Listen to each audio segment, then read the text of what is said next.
It's time for the Douglas Coleman Show. Mr. Smooth and Savvy is joined by guests from all walks of life. From the entertainment industry to authors to political and social commentators. The famous and not so famous. The controversial and the light and fluffy. We have it all.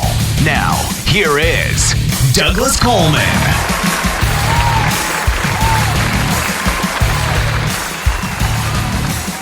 Hey there, hi there, hello there. Welcome to the Douglas Coleman Show. It's me, Douglas Coleman. How are you? How are you? Thank you for joining us. Nice to have you with us. We've got two guests today, full show, so not a lot of time to chit-chat. My first guest is Mark Gober. Mark is an author, and he's written a book called An End to Upside-Down Thinking, which may help people view the world in a completely different manner.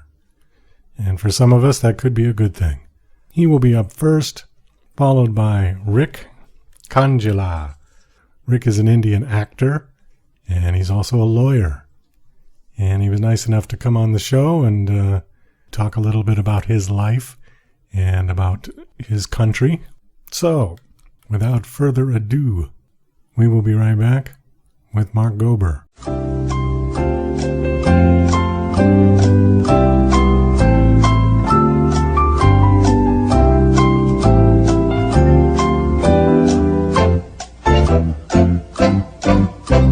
Okay, please welcome to the Douglas Coleman Show, Mark Gober. Hi, Mark. How are you? Hi, Douglas. I'm well. Thanks for having me. Well, thank you for coming on the show. I appreciate it. Your book is called An End to Upside-Down Thinking. And then I'll just read the bottom part. It says, dispelling the myth that the brain produces consciousness and the implications for everyday life. It sounds very interesting. It also sounds very heavy. And I want to get into it. I'm not sure everybody's going to understand it, but we will try.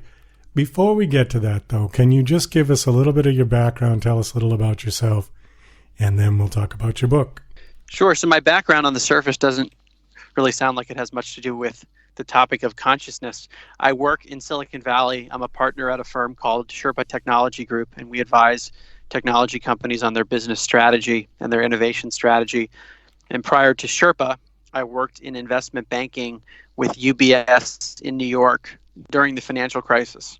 I actually started in July of 2008, so right before everything hit. I was there, and I was there during, all the way up until 2010.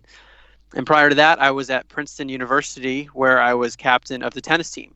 Mm-hmm. So people typically ask, well, how did you end up writing a book on consciousness? What's going on? And the very short story is that about 2 years ago, through listening to podcasts, and I wasn't even intending to find podcasts like this, but I basically learned about science and certain phenomena that challenged what I thought I knew about reality and what I was taught and what most of society thinks, and especially most of the scientific community. And so I realized that there was something happening. And the more I researched, the more I realized that there's probably a paradigm shift coming in the way that we collectively think about what this reality is that we're in. And after researching for a year, just for my own benefit, not ever intending to write a book, I ended up deciding to write a book. And it happened very quickly. I ended up writing the whole thing over a few weekends in July of 2017. And that's the book we're talking about today. Okay. Why don't you try to explain exactly what this is? And hopefully you can do it in a way that most people are going to understand it. Because I kind of get what you're talking about, but I'm not sure. And I know it's kind of be over the heads of other people. So if you can break it down in some kind of an analogy form, might be helpful. Sure. And the topics are very heavy, and they get to the core of what is this physical world that we're in, which I think it's easy just to just go through our daily lives and not question some of the basic assumptions. And that's what I'm doing in the book, is looking at some of our very basic assumptions. And I hope it's written in a way that an everyday person can understand it. I wrote it for non-scientists. So the basic idea that I'm challenging in the book is it's called materialism. And this is what materialism means. That's just a fancy word for saying the following. The universe started 13.8 billion years ago, roughly, with some event. It's typically called the Big Bang. And it filled the universe with physical stuff that we call matter. and matter is made of atoms. So you have all these atoms in this big universe. And with a lot of atoms in a big universe, you're bound to end up with atoms that react with each other. They start bumping into each other. And we call those reactions chemical reactions. And in this big universe, you have lots of chemical reactions happening. And chance tells us that when you have enough chemical reactions, you're bound to end up with something like DNA, which is self-replicating. And DNA leads to a biological organism, like a human being. So a human being comes out of this universe, develops a brain, and from the brain comes out our mind or our consciousness. And when I say consciousness, I mean it's our awareness, it's our inner experience. So when I say I'm speaking to you right now, that sense of identity, that's my consciousness. So this perspective that I just described, it says that our consciousness comes from our brain, and even more generally, that our consciousness comes from physical matter, comes from this Big Bang, which started the material universe. That is precisely what I'm questioning, is this placement of consciousness in that picture. Is this like which came first, the chicken or the egg argument? It is kind of like that. So what I'm arguing is that the matter did not come first, but rather consciousness comes first. So in that picture that I described, where we had a big material universe that led to a brain and led to consciousness, I'm saying consciousness actually comes at the beginning of the picture. And that's what the book is about. It's about the science suggesting that idea is true. Okay. Can you give us an example at all? Yes. I give an example, but first I want to give one further piece of context. Don't we know that our consciousness comes from our brain? We have a whole field of earth that's devoted to looking at this. And that's what I would have said to you if you had asked me 2+ years ago. What I realized was that, for example, Science Magazine, a very credible organization in science, what they've said is the number 2 question that remains in all of science is, how does our brain produce consciousness? I'm paraphrasing. We have no idea how our brain, which is physical, can produce a non-physical consciousness. And what do I mean by that? If I ask your listeners if you have your hands available to touch your leg, easy to do. Touch your arm, also easy. If I ask you to touch your mind, you can't touch your mind. It's not physical. So this is the big question that Science Magazine's asking. Philosophers and scientists have asked, how is this physical body producing a non-physical consciousness? What I'm proposing in the book is that, and others have proposed this as well, is that yes, the brain is related to our consciousness, but it's more like a processor of consciousness. It's like an antenna receiver or like a filtering mechanism where there's some consciousness that exists beyond our physical body, and our body acts as a processor to allow us to have certain experiences in a way that our body allows us to see. Did that make sense? Yes, sort of. If you equate the human brain to a computer, the computer does all sorts of calculations, but it only does one type, basically binary, where we have other senses that the computer doesn't have. We have a sense of smell, we have a sense of touch, we have a sense of sight, and a computer can hear to a certain degree. With microphones, they have speech technology. I'm just trying to figure out, if I touch the wall in my room, are you suggesting that the wall isn't really there? Well, going back to your question about whether the brain is a computer, I think the computer analogy it's not one that I typically use. I view the whole body as kind of like a vehicle that is having all sorts of experiences based on the way our biology is set up, but it's not the producer of our own consciousness. It's just kind of the lens through which we have experiences, whether it's touch or smell or whatever. And the antenna receiver is, I think, it's not a precise metaphor, but it's like our body and our brain are picking something up that is not produced by us. So that's the first point. Your question about, is the wall really there? This is getting into, now you're getting towards like the very end of the book after we've gone through the science, but we'll go there. We have to start getting into what is physical matter in the first place. So your wall, what is your wall? It's made up of atoms. What's an atom? If we really break it down, what science tells us is that the atom is 99.9999999% empty. So it's mostly empty. And then we also know from quantum physics, which is an area that it's an area of science that we don't think about on an everyday basis, but behind the scenes for the last 100 years, it's been proven to be true. And there is something in quantum physics, It's called the observer effect, which shows that when we observe something, it behaves like physical matter, like a particle. But when we don't observe it, it behaves like a wave, which is totally counterintuitive, meaning it doesn't even have a finite location unless we're observing it. So here, this starts to put into question some very basic assumptions about what we see with our eyes. Is the wall physical? Well, it's made of mostly empty space, and when we're not looking, it's behaving differently. Right. It sounds like, again, the old analogy. I hate to keep using old cliches, but it's the only thing that's coming up in my brain. You know, if the tree falls in the forest and nobody's there to hear it, did it make any noise? Right. It gets to those basic questions. Is there an observer or a consciousness that is required for anything to exist? And I think maybe to the extent that we can ever prove something, I think a consciousness is required, because we can't prove that anything exists without experiencing it. If we haven't experienced it, then it's an inference.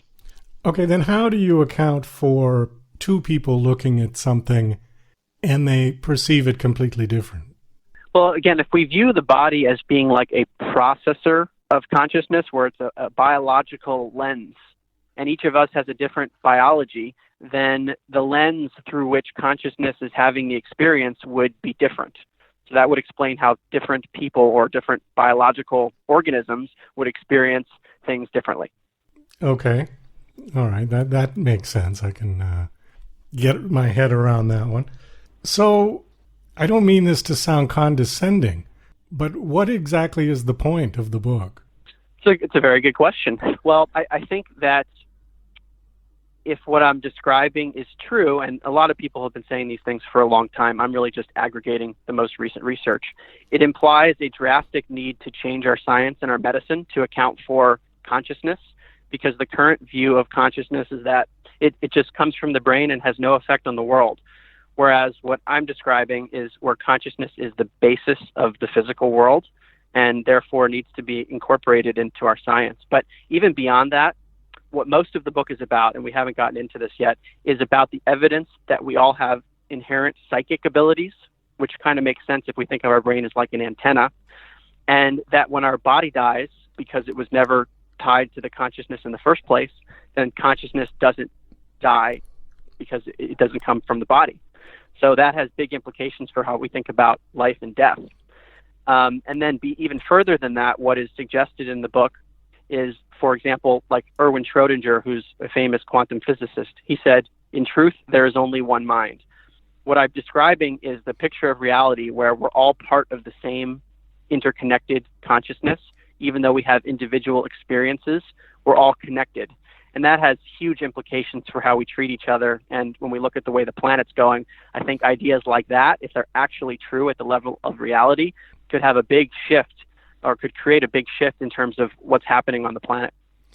Well, what about the idea that this central consciousness is God? I think we start to get into definitional questions. What does God mean? Well, exactly, because one could make that comparison that, you know, God is the central consciousness. I will use that word. And the people who believe are part of the puzzle. Yeah, I mean, what I try to do as much as I can is just to show the science that points in this direction, and people have different labels for what they want to call the collective consciousness or whatever it is. But what I'm arguing is that we're all a part of it and not fundamentally separate from it. Okay, because let's just use religion as an example, because it's something that most people have some familiarity with. And, you know, there are different definitions of it. There are different practices with it. But essentially, the major religions all kind of say the same thing, that there is this power beyond us. And if you want to use the collective consciousness as the label for that, then people could say, oh, well, okay, I get what you're talking about. If you're going that way, which you kind of seem to be, because you said about once the body dies, if it's not connected to the consciousness, is that how you put it? Right. Yeah. So what I argue is that consciousness does not die when the body dies. Right. Okay. So again, you can make the parallel to religion, because many religions believe in life after death. that this is merely, the body is merely a vehicle. This life is only one step, and you go into the next life. There's different things. The Buddhists believe in reincarnation, and the Christians believe you go to heaven or hell or somewhere in between. And then, so that's one analogy. The other thing that you brought up I want to touch on is you said the abilities of psychic. Mm-hmm. I have read that most people, or people in general, or we use about 2% of our brain capacity. Is that correct? I've heard statistics along those lines. Okay. Now, why do we only use 2%? Do you have any answer for that? No, I think our studies of the brain are really in the infancy stages where there's a lot that we really don't understand. Okay. Now, there are people who claim to be psychics. There are people who claim that they can perceive things before they happen, that they can communicate with the dead. A lot of those people have been discounted as charlatans and crazy people, but there are those that have had no explanation to justify what they've experienced or what they've seen. And I'll give you one quick example. My father passed away many, many years ago, and the house that he was living in, we rented out. The woman that rented the house did not know my father. She came from 3,000 miles away. This was before email. We received a letter from her saying, "You're going to think I'm crazy, but last night I heard a noise in the kitchen at 2 o'clock in the morning. I woke up and there was a man standing in the kitchen," and she described exactly what he looked like and what he was wearing. And she said, "I looked away for just a second, and when I turned back, he was gone." And she described my father to a T. Okay. Now, either the woman is completely out of her mind, but she didn't seem to be. And then also the other point that comes up is, why would you send a letter like that to your new landlord? Because if they didn't believe you, they would think you were crazy and they'd want to get you out of the house. That it's like not the kind of person you want to rent the house to. But we believed her. We believe that she actually saw something. So what is your opinion of that kind of a phenomenon? Well, any particular anecdote I obviously can't speak to, but that general concept is one that is predicted as being possible under this model, where consciousness is the fundamental basis of everything. Because, like I said, when the body dies, the consciousness was never dependent on it in the first place. So it would be possible that it would transition into different states. So there are many anecdotes like that which people have experienced as being extremely real. And what the book does is looks at even some controlled studies on these phenomena, which I didn't even know existed, and it blew me away when I got into the research. Research from Princeton University, from the University of Virginia, and even the U.S. government. So the U.S. government had a program for more than 20 years using what are called remote viewers. And this is something I had never heard of. Remote viewing is the ability to perceive something without being there physically. So it's like you can see something and be able to draw out the details of it, but you're not actually there to see it with your eyes. This is something you perceive that you've never seen before? Yeah. It sounds totally crazy if we think that our consciousness is just limited to our bodies. But again, if consciousness is the basis of everything, then it would in theory be possible for somebody to access what's known as non-local stuff, things that are not localized to where you are. And there are many different pieces that point to the fact that this is a real thing, but I think maybe the most convincing one is when I looked at the CIA's declassified documents, and I include them in the book, from these studies. This is a direct quote: "Remote viewing is a real phenomenon. Implications are revolutionary." So the U.S. government has talked about it. In 1995, the Congress and the CIA asked a very prominent statistician, Dr. Jessica Utz, who in 2016 was the president of the American Statistics Association. She was asked by Congress and the CIA to look at the statistical evidence for these types of phenomena, these types of psychic abilities, because controlled studies have actually been done. They're just not talked about very much. And what she says in her report, which again is publicly available, is that if we use the standards that we apply to any other area of science, it is concluded that psychic functioning has already been well established as beyond a chance occurrence. I guess the question that I come up with now is, well, what happens to all that consciousness when the body dies? You said it takes a different shape, but where does it go? Great question. I think at best we have pieces to that answer, and another reason I decided to write the book is I think we need to explore these topics more systematically and have more smart people looking at them. The hints we have, I think the best hints are from what's known as the near-death experience. And I have a whole chapter on this topic in and into Upside Down Thinking. And the near-death experience is where people have impaired brain functioning because they get in an accident or something, or sometimes their brain is fully off, like in cardiac arrest, meaning their heart stops. We know that at that point, blood stops flowing to the brain, and the brain is not functional anymore. There have been studies done, for example, by Dr. Pim van Lommel, who's a cardiologist, of studying people who have cardiac arrest. And what he finds is that a percentage of them, after they're interviewed or are resuscitated, they describe an experience, which is at that point difficult to explain as just a hallucination or a delusion. If the person is that if they're basically clinically dead. And what they describe, getting back to your question, is often they're hovering over their bodies. Sometimes they see things in the room that are verified as being accurate when they are resuscitated. They talk about feelings of unconditional love, and often they talk about like a being that's with them. Sometimes it's a religious figure, sometimes it's a deceased relative, sometimes it's just a being of light. That's what they call it. And they talk about having a life review where they experience their whole life kind of in a flash, and they're judging themselves for how they acted towards people. And sometimes they even talk about the fact that they see that experience through the eyes of those that they actually affected. So let's say Bob is having his life review during his near-death experience. He's in cardiac arrest. He's having this experience, and he's having the life review. He might have, during his life, been mean to a woman named Jane. And during that life review, he might basically experience that event again through Jane's eyes. And then he's judging himself for how he made Jane feel because he actually experienced it. And then typically the person maybe sees a tunnel or something, and then they're told they have to go back in their body, or they decide to go back. And that's kind of where we cut off. And then they report what they saw. Okay, well, I've heard similar stories to that. People seeing the white light and the warm feeling and hovering over their body. That's been said many times. It does sort of give a good PR for religion, if you want to use that label. If you want to use the label of collective consciousness, then that's okay too. But what's interesting about it, and what's interesting about religion, is that it's one of the only things that has stuck with man for the last thousands and thousands of years. You know, a lot of stuff has come and gone. Countries have come and gone. Political parties have come and gone. But the religious writings and the religious beliefs have stayed with people.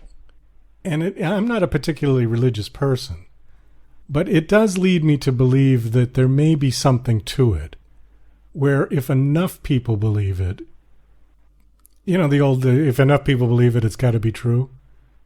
I mean, maybe there is something to it. Yeah, well, I'm not a religious scholar, but as I've gotten into this, I've naturally asked the same questions that you are, because people have been saying things like this for a very long time, and they've come from independent cultures. And what I found is that particularly the mystical traditions within basically every religion, even the Western religions, like Kabbalah in Judaism, or Gnosticism in Christianity, or Sufism in Islam, and then many of the Eastern traditions, they all talk about kind of a transcendent consciousness that we are all a part of, and that there is this oneness that people talk about. The mystical traditions all get into that very idea, and again, they're independent cultures, even though there might be overlap between people throughout history. They're all pointing to the same thing. I agree. Yeah, and it's impossible for me to believe that it's a coincidence. That these, you know, and when you're thinking thousands of years ago, these people in the East did not even acknowledge or know that the people in the West existed. So there was no way they were comparing notes, if you will. You know, they're just not possible. So, but yet they came up with a similar perception of this as the people 10,000 miles away on the other side of the planet. Right. And now what seems to be the case based on the research I've done is that our science, which people have typically considered to be at odds with religion, is actually pointing to similar things. So when I now look at science and religion, to me, they're both different lenses through which people are trying to understand the nature of reality. And that's basically what everyone is trying to do in these different areas. It's just a different approach. And they seem to be pointing in a similar direction now between science and many of the traditions. Well, that's very encouraging because historically science has been systematically disproving things of religious belief. From the, like you said, the Big Bang Theory versus creationism, and the literal, in the Bible anyways, that the world is only, 12,000 years old, which we know is impossible, that the world is, billions of years old.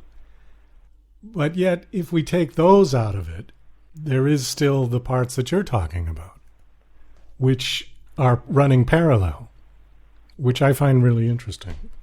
Exactly. So how long is this book? It's about 250 pages, Oh, okay. And I tried to make it as concise as possible. Oh, good, because 250 pages, 250 pages is a very readable book. If you had told me it was 4,000 pages long, I don't think I could sit through it. But what do you hope that the reader, layman reader, who is not versed in the sciences or physics, what do you hope they get out of this book by reading it when they're done?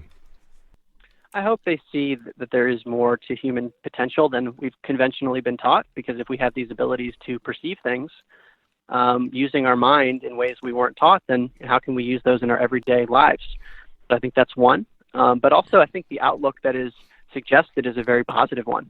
When we think about our existence, and if our consciousness isn't tied to our body, and if we do survive when the body dies, maybe for certain people that takes a little bit of the fear of death away, to the extent that exists for people. But beyond that, to me, the biggest implication is this notion of interconnectedness that we talked about. And that's where it all seems to point. So when we think about our everyday interactions with people and being more compassionate towards one another, it might actually be rational at the level of reality, because we're all connected and maybe not so separate.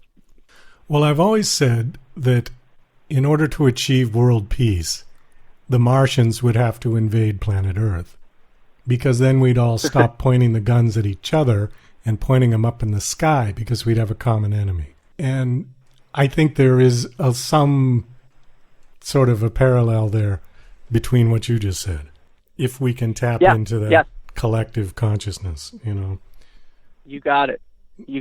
And we wouldn't be pointing the gun at each other, because then by doing that, we're pointing it at our own selves. Right. If we recognize the fabric, we just put the guns down at that point. Hopefully. Yeah. Yes, I would hope so. How much research did you do? This sounds like an inordinate amount of research that you would have had to have done. It was a lot of research. It was a lot of research. And I wouldn't have written the book unless I felt that there was enough out there that is, again, from credible places like the U.S. government and Princeton and UVA and beyond, where it's all there in that's usually scattered. That's what I found in my research, is that maybe you have one researcher that studies one facet of it and then another who studies another. I saw a need for it to be brought together and put into one place, but also put in a way and written in a way that a general audience could understand. I guess the question that begs to be asked at this point is, did you have some sort of an epiphany while you were working as a Wall Street guy or as an advisor, that suddenly you just decided you wanted to do this? I would say the epiphany happened gradually as I was listening to the podcast that just kind of came on randomly when I was listening to. They were more health and business related. And then I became interested because I heard of some of these phenomena and decided to look into it. And the more I looked into it, the more I realized that there was something there. And so I wouldn't say it was any one moment, but it was an accumulation of evidence that I saw that really got me hooked. And this was through listening to a podcast? Initially, that's what sparked my initial interest. And then I started to read and then started to actually speak with the scientists. And I have my own podcast coming out in the next few months where I've interviewed about 50 people who are many of the same people that I discussed in the book. So they discuss their research and, it all seems to line up. Wow. The power of the podcast. Isn't that great? After you did your book, and sort of took a bite of this concept. Has it affected your daily life in any way? I would say so. Yeah, I think it's changed the way that I view life and meaning. So I used to think very conventionally based on what science has taught, which is that this materialist view of matter creates consciousness. In other words, the brain creates consciousness. I thought that was the way it was. And if you really think about what that means when the brain dies, when the physical body dies, consciousness is gone. Your memories are gone. Any feelings you had, they're gone. So how does one find meaning under that? The way I used to think about it was there is no meaning, and I can come up with meaning, but it's a rationalization, because at some point, even though this sounds horrible, I'm going to be dead and I'm not going to have any memories or feelings about things. So I can't really come up with a meaning beyond just trying to make myself feel better. And that's how I used to think about things, because that's what's implied by our science. When I got into this other realm, like we've discussed, it suggests that consciousness survives when the body dies, and there might be a lot more going on than what meets the eye. And so that has shifted things for me in a big way. Do you think any of this life carries over, or do you start clean once you get to the other side? I have a chapter in the book on children who, usually between the ages of 2 and 5, start spontaneously speaking of a life that's not theirs. And this is research done from the University of Virginia, their Division of Perceptual Studies at their medical school, for over 50 years on over 2,500 children who report these things. To me, the most compelling cases are the ones where children have physical birthmarks or deformities that match the way they describe dying in the previous life. And sometimes medical records are found that align with the person that actually died in that way. So to answer your question, it suggests that some information is being transferred from one life to the other. From human to human, though. Yeah, at least in those cases, the cases of children, they're usually describing another human life that sometimes can be verified as having existed, and that new child has memories or physical effects that match that previous person. Well, that's interesting, because the Buddhists believe in reincarnation, but they believe that one life form can come back as any other life form, depending on how good you were in the previous life. If you were a bad boy in one life, you come back as a centipede or some very low form of life. If you were good, then you come back as a very higher form of life. This is what they teach. I haven't seen research, and again, what I try to do in the book is stick to the research that's been done. Research on, I'll call it interspecies past lives, where one person is something in one life and then another in another life. I haven't seen direct evidence for that, and maybe there are anecdotes that have been reported. But what I do talk about in the book on this general topic is animals generally. And I have a whole chapter on phenomena that suggest that animals have these same psychic abilities that humans do. I have 2 dogs, and animals certainly have keen senses that we don't possess. Heightened senses, like their smell and the hearing. Like, I'll give you an example. My dog can smell if I've eaten an Oreo cookie, simply because I had it in my fingers, and he'll be across the room. This dog is addicted to Oreo cookies. I don't know why. But if I eat an Oreo cookie and the cookie's gone, and he was in the kitchen and I was in the living room, he'll come zooming into the living room and smell my hand and get all excited, and I can't smell it. It's, it's not there for me. So it's amazing what they can perceive and what they remember. Like, they'll figure out your routine before you've figured it out. So there is also an interesting parallel. A friend of mine told me that when he got a new puppy, that the puppy acted exactly like his deceased father. And people thought he was nuts, but he would give examples like, the dog did this, and this was exactly what my father used to do. So, yeah, maybe there is some truth to it. I don't know. I think it needs to be explored. I think these are all really important topics that just are not being studied by many conventional scientists today, because it's considered so outlandish that it's not even worth looking at, for example. But that's why I'm hoping that this book will help to stimulate further research, because there are many questions that are out there, and you're asking some great ones. If you really take this book to heart and you really say, okay, yes, this is factual, I believe this, it really could completely alter the way you lived your life. But it could also alienate you from everyone else, couldn't it? because they just wouldn't get it, and they would think you were just out of your mind. That's a great point. And that's actually how I felt when I initially got into this research, because I realized, wait a second, nobody I know has even thought about these things or necessarily heard about the research to the extent that I know what they've gotten into. So how am I going to interact with people with this knowledge, knowing that many other people haven't been exposed to it? What I found is that there are many people who have not only been exposed to this research, but also maybe have had their own experience, like they've had a near-death experience and they can't really communicate it well to people because it's hard to put into words and people think they're crazy. So this book, what I've heard so far from a number of people, even though it's only been out for a few weeks, is that for people who have had those experiences that have perhaps alienated them, this has given them a way to rationalize and validate their own experiences and perhaps even provide a way to explain it to others. So for those people, I think it's been very helpful. And what I'm hoping is that if the book reaches enough people and people are at least thinking about these things, then even those who take it to heart will not have as difficult a time of expressing that, because the book is out and at least others have been exposed to it. That's my hope. Did you have a significant other at the time that you wrote this book? That's a good question. I did not. No, you were probably lucky. I was a very independent person. Yeah, probably lucky, because at the end of this book, that person would have been so disconnected, I think, unless you brought them in to your journey with you. You know what I'm saying? Completely. And this is what's actually reported in near-death experiences. One of the side effects is the person comes back into their body and their priorities and values have shifted. And many times they get divorced because it's like overnight, all of a sudden they care about different things. It's like they married a different person. Yeah. You know, it reminds me of the stories of the guys who went over to Vietnam when they were 18 and they had their high school sweetheart when they left.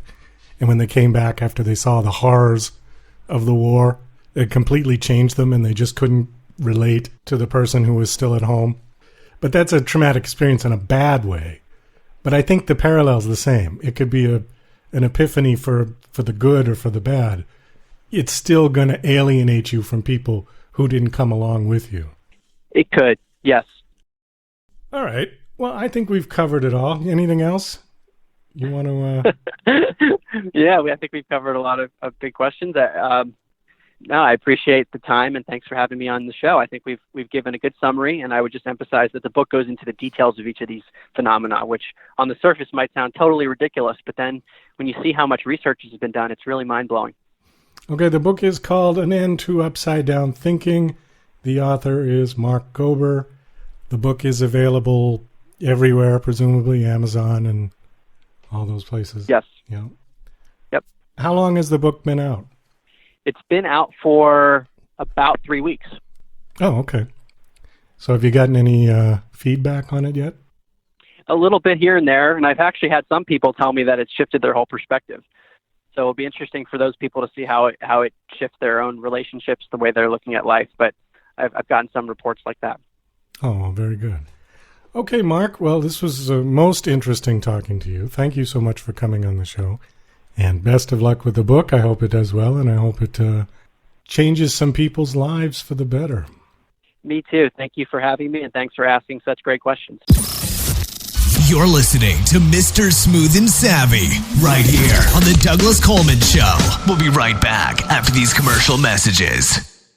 Tired of living in a culture of lies, fake news, and alternative facts? The Pro-Truth Pledge reverses the tide of lies by calling on politicians and everyone else to commit to truth-oriented behaviors. The pledge asks signees to commit to 12 behaviors that research in behavioral science shows lead to truthfulness, such as clarifying one's opinions and the facts, citing one's sources, and celebrating people who update their beliefs toward the truth. Private citizens who sign the pledge get the benefit of contributing to a more truth-oriented society. Public figures get more substantive rewards for signing the pledge in the form of positive media and public recognition. The pledge crowdsources the truth by asking volunteers to evaluate the statements of public figures who sign the pledge. Take the pledge, demand that your elected representatives do so, and encourage your friends to take it at protruthpledge.org. Hi there, this is Stuart Epps, record producer. This is my story about Elton John, working with him in those early years, going back to 1967 at Dick James, all the amazing tours, those first recordings, going through to Rocket Records, and it's an amazing story about his incredible rise to stardom and my part in that. So look forward to taking you on that journey. So here we go. Yeah, and to order this great audio CD, please just email me at stuartepps@talk21.com. That's Stuart, Stuart, Epps, EPPS, at talk, TALK, 21 in figures.com. Stuart Epps at talk21.com. Email me and I'll give you all the details for buying this brilliant audio disc. Thank you. Bye. And now... Hey, Rocky, watch me pull a rabbit out of my hat. Again? Nothing up my sleeve. Presto! No doubt about it. I gotta get another hat. Now here's something we hope you'll really like. Okay, please welcome to the Douglas Coleman Show, Rick Kanjilal. Hi, Rick, how are you? Thank you, Matt. I'm good. How are you? Oh, doing very well. Thank you very much. You are an actor. You are from India. Where in India are you from? I'm from West Bengal specifically, and my city is Calcutta. Calcutta, okay. Let me look at my Indian map here and see if I can find that. Oh, you're next to Bangladesh on the Bay of Bengal. Yes, we are next to Bangladesh, right. Okay. We are actually neighboring countries. And you've lived there your whole life? Yes, actually lived my whole life. Tell us a little about it for people that have... I've never been to India. Tell us a little bit about your hometown. My hometown is, in other words, better to say that my hometown is Calcutta, which is the heart of the entire India, you can say. Generally, we know that Delhi is the national capital of India. But as far as we know that, or as far as I know that, Calcutta is the most important zone which connects India from north to east, from south to west. So because of that reason, Calcutta is my hometown, first of all, and I lived here. I'm born and brought up over here, but some portions, and I stay in Delhi too. But Calcutta is a city of passion, you know. Calcutta, generally we say that Calcutta is a city of passion. It's a wonderful city. We live over here for long time. The people we are here, they are actually very good. They are very much calculative by their nature. They're very sophisticated as well as emotional too, and they know how to live and how to love. Do you have a lot of foreigners who live in India? Yes. Because I've spent time in Thailand, and I know in Thailand there's an awful lot of people from Europe and some people from the United States who have moved there and lived there and stayed there. You have the same thing in India, where you have a lot of maybe Westerners or Europeans or something who live there? Absolutely. India is a mixture of all culture. India is a mixture of all crudeness as well as of the more fragmentation, as well as India is a country where each and everyone knows how to live as well as how to love people. And most importantly, the most of the people don't know about India is that in India, the most important fact lives within its age. And because of that reason, I'm proud to say that India, my country, is one of the best, largest economy in the world right now. You said that you are an actor. What type of acting do you do? Actually, I'm an actor of group theater. My main interest or my prima facie interest zone is group theater mainly. Actually, I have already worked on Konstantin Stanislavski. I have worked on Rabindranath Tagore. I have worked on Swami Vivekananda, and as well as other various different poets and as well as writers who are there. Basically, I'm an actor from group theater background. Okay, how did you get involved with that? Actually, there is a story behind of it. The story is that my father, who is itself an actor as well as a director right now, my actual acting started was through the help of my father, actually, you can say.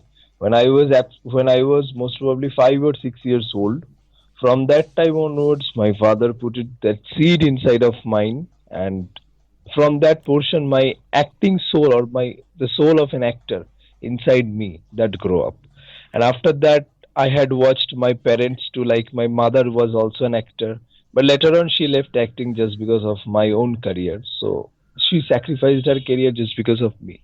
So I have seen her too, that she was a wonderful actor too. So from my parents, this situation has brought it inside of mine.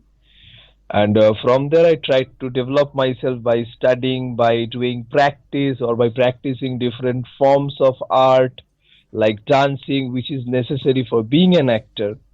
So from that portion, the soul of my actor level has already grown up, and I'm trying to learn something new as well as right now in these days. Are you a good dancer?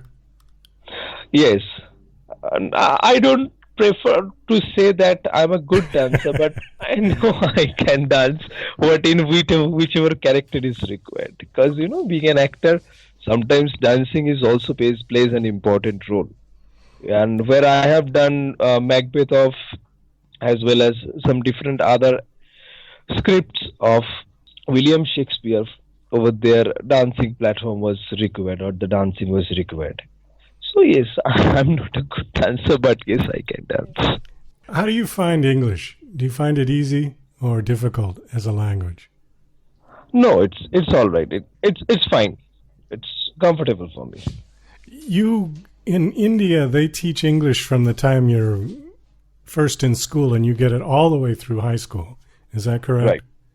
Right. But this is perhaps true, but simultaneously there is a problem also that the teaching process, specifically in the case of India, as well as if you see the case study of India's teaching procedure, they teach English in an orthodox formation, where actually what happens that those child or children, whoever is studying from the English medium background, they don't face a lot of problem.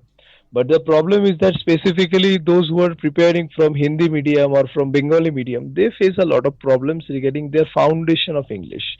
Because the education system has developed in India definitely, but the orthodox fragmentation needs to be removed, according to my opinion. And still my country is doing better and better in upcoming days, but I hope that they can do more better. Is that what you want to do with your life? You want to be an actor? I mean, to make a career of it? Or do you have something else that you like to do as well? Fact is that actually acting is not my profession, but acting is my passion. I do it because I love to do it. But along with that, I'm a lawyer. I'm a criminal lawyer who is a practicing lawyer in Calcutta High Court right now. Oh. As well as I do acting because I love to do acting. Acting probably doesn't pay a lot of money, does it? No.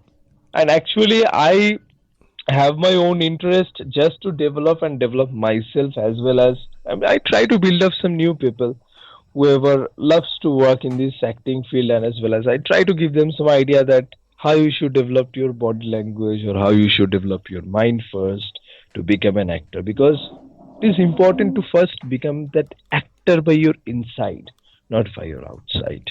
So that's why I try to teach some people that how you can grow yourself as an actor. Well, being a lawyer is being an actor, really, just in a different sort of situation. If you're a courtroom lawyer. Yes, that's very true.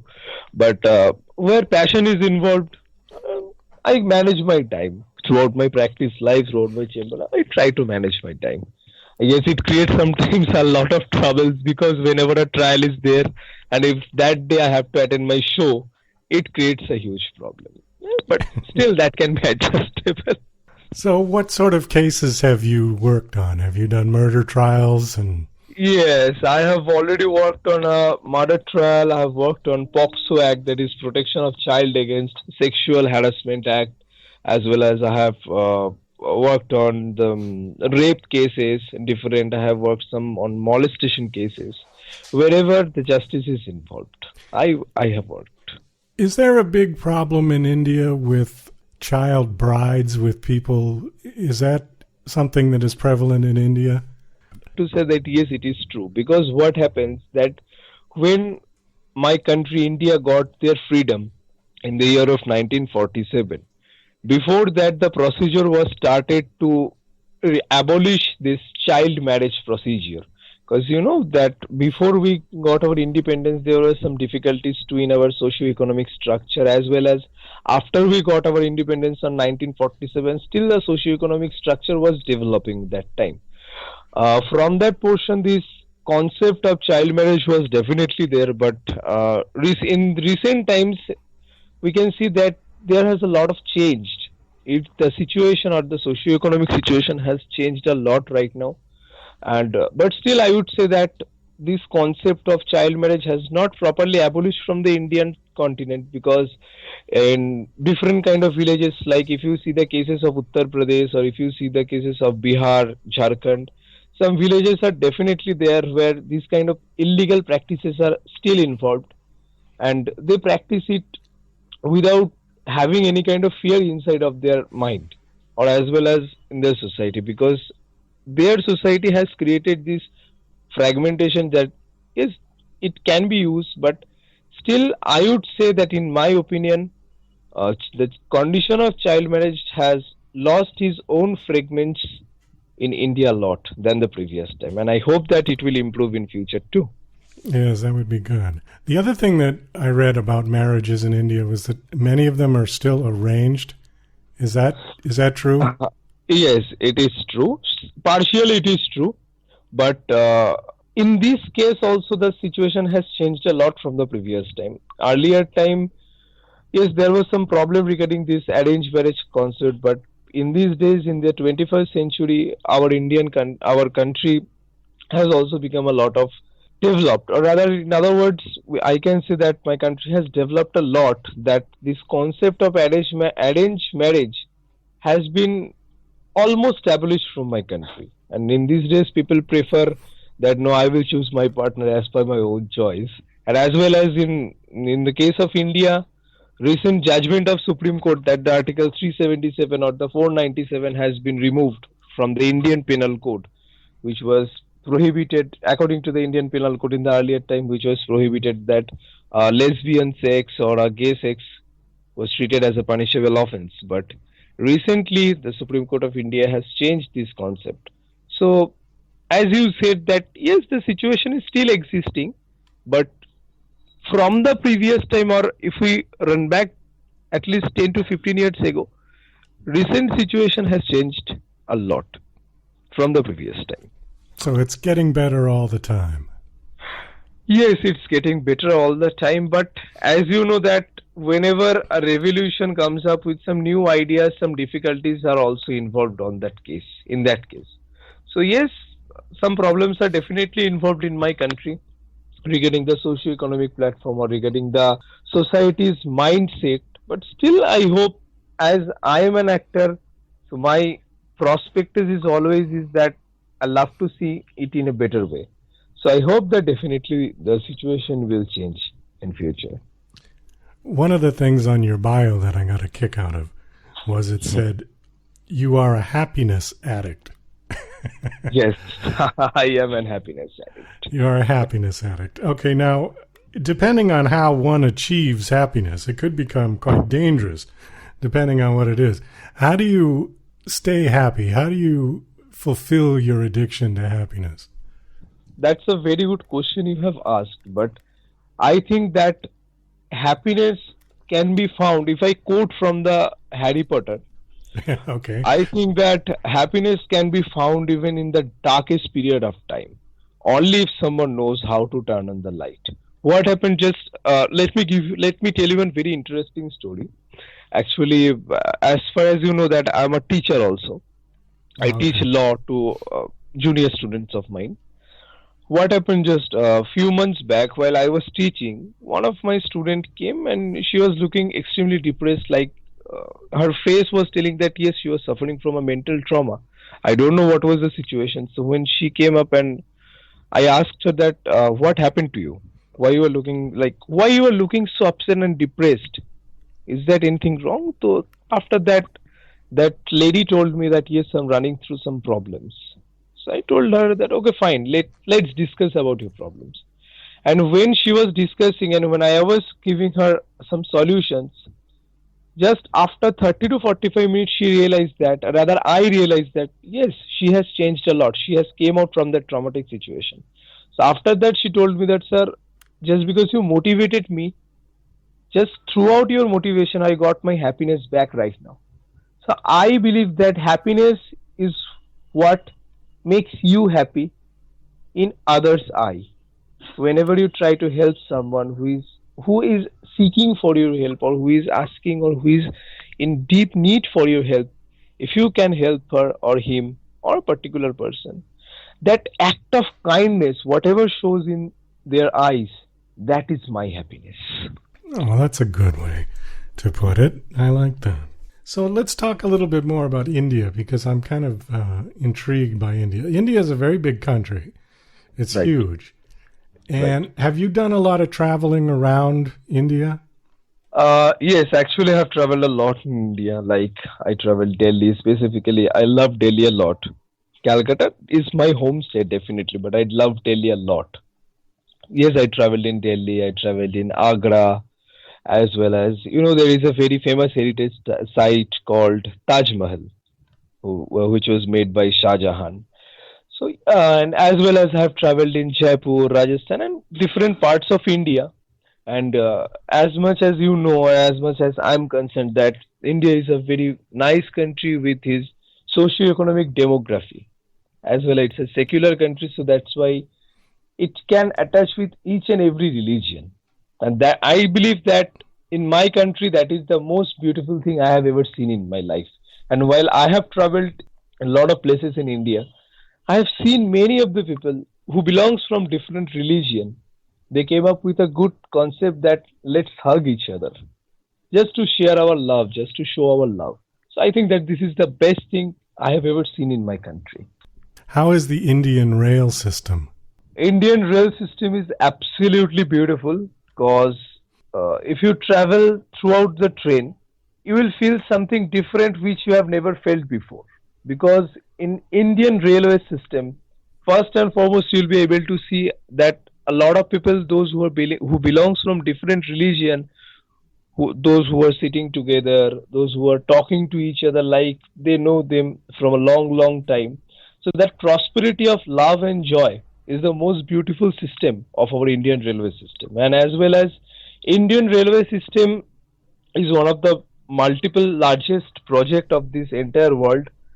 And recently the Indian railway system changes a lot, as well as it's showing prosperity with different countries as well. Because as you know that our Honorable Prime Minister, Mr. Narendra Modi, has proposed some plans to meet other countries' railways throughout the connections of our Indian railways. So Indian railways will definitely improve in future, and as well as far as the present situation is concerned, it's running wonderfully with some certain difficulties, but the difficulties levels are not so much high.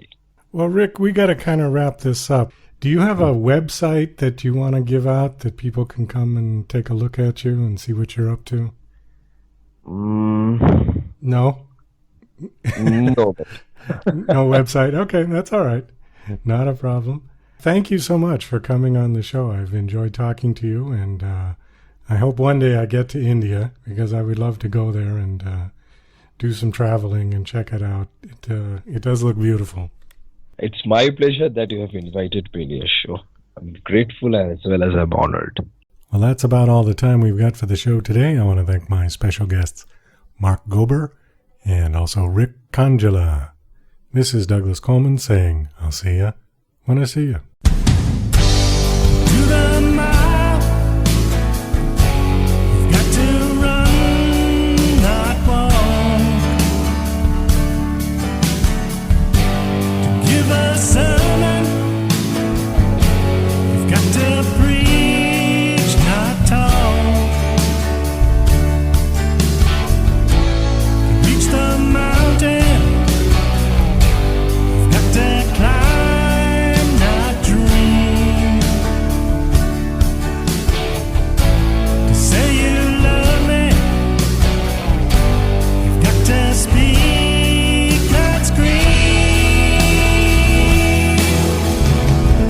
All the way on love, can't do it just halfway. All the way on love,